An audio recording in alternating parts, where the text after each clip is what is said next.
In the city of Abuja, where gold-plated dreams often mask ancient curses, lived a woman who owned everything except her space.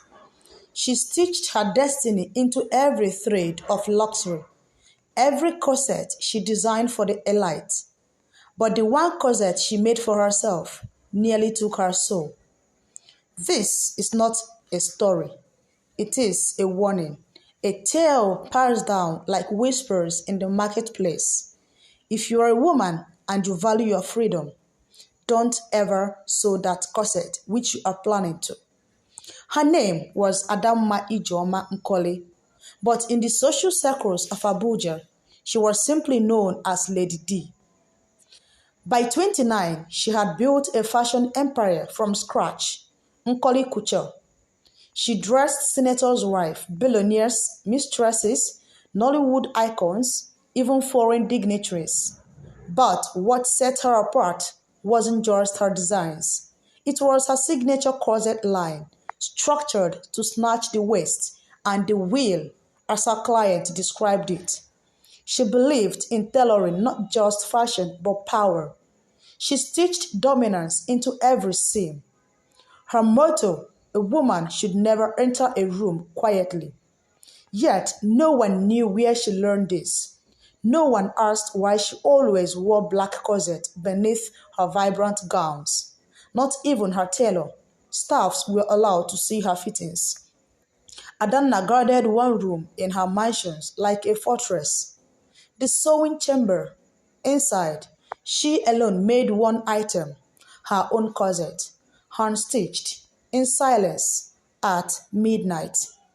On the day Adamma bought her second boutique in Wuse, an Igbo old woman came in selling beads and ancient cloth. She wore no shoes. Her hair tie was deep red, like blood wrung from silk. She looked at Adamma and said, "You sew your shape like a warrior, but some battles are not yours to wear." Adamma laughed. "Mama, this is 21st century. I shape my destiny." The woman didn't smile. She dropped a single item on the floor, a faded corset, black with gold thread, rotten at the seams. "I made mine too," she said, "before I buried my womb with it." She left without selling anything. One evening, Adanna met Elijah Okoro, an architect who had no interest in fashion. He wore plain shirts and drew buildings that looked like music. He didn't chase her, he listened, and that made her heart tremble. For the first time, she let someone in. Elijah never asked about her empire. He wanted to know what she was like before she became Lady D. "I was invisible," she whispered. "Then I made something that made them look." But Elijah didn't praise the corset. "Why must we be around to be seen?" he asked. That night, Adanna couldn't sleep. For the first time, she wondered what she had sewn into herself. The more she wore the corset she made for herself, the more the world praised her. But something else changed. She couldn't eat without pain. She couldn't laugh without weeping. She began to hear whispers in the sewing room, voices chanting in Igbo and Yoruba, women crying, some chanting.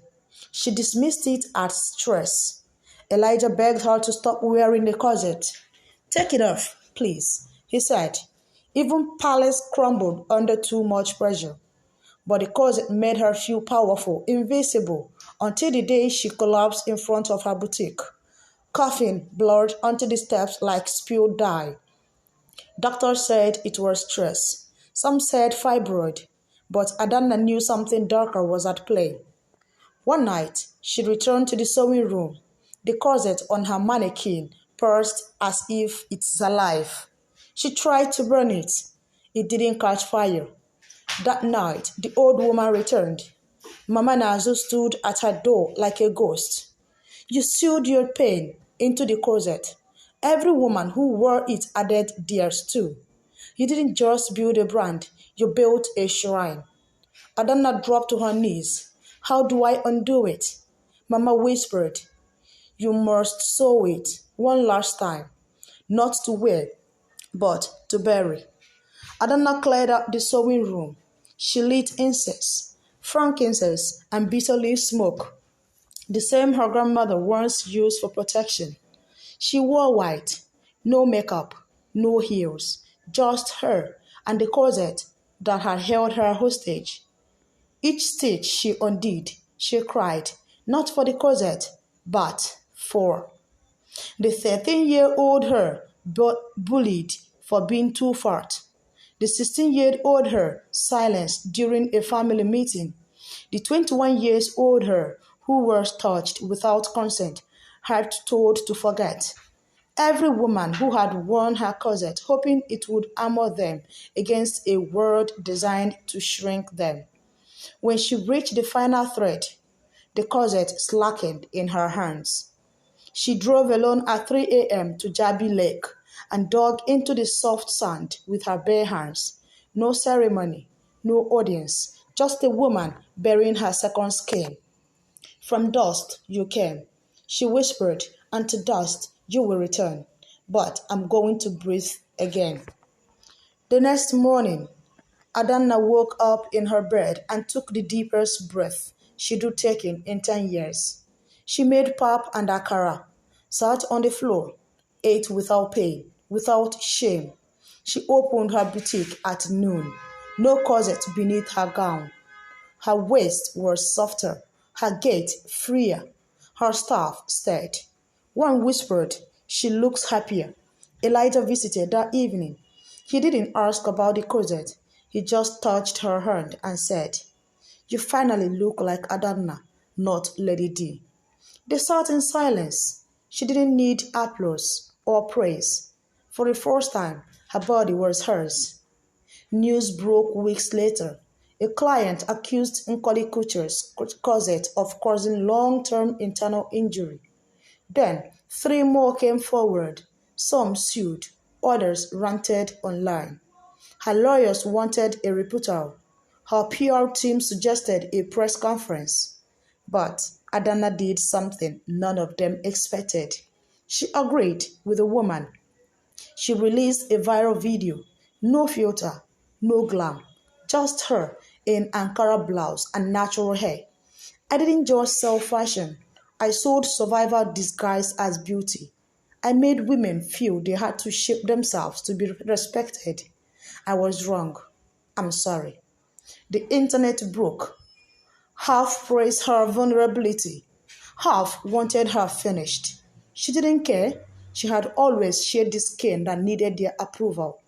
6 months later, Nkoli Couture reopened, not as a corset empire, but as a healing space. No mannequins, just mirrors. No corset, just flowing fabric designed to honor the body, not mold it. Women cried during fittings. Some brought their daughters. Some brought their mothers. Adana created a line called Unbound. Elijah designed the new space, opened, airy, warm, and when he asked her to marry him, not with a ring, but with a hand-sewn letter, she said, "Yes, I want to love you in every version of your waist." He said. They got married in her grandmother's compound in Enugu. And no, she didn't wear a corset. She wore her grandmother's free-flowing wrapper, wrapped in grace.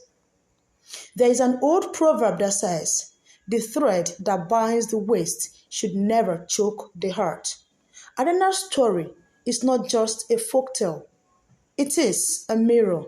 How many women are walking through life stitched into silence, into shame, into structures built to impress but not express?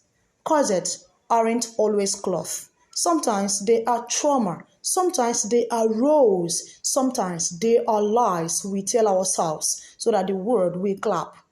Dear women, if you've ever sewn pain into your own skin just to survive, undo the thread. Take a breath. You are still enough. Unbound. If this story touched you, please do well to share this video to someone out there who is still wearing that corset in silence.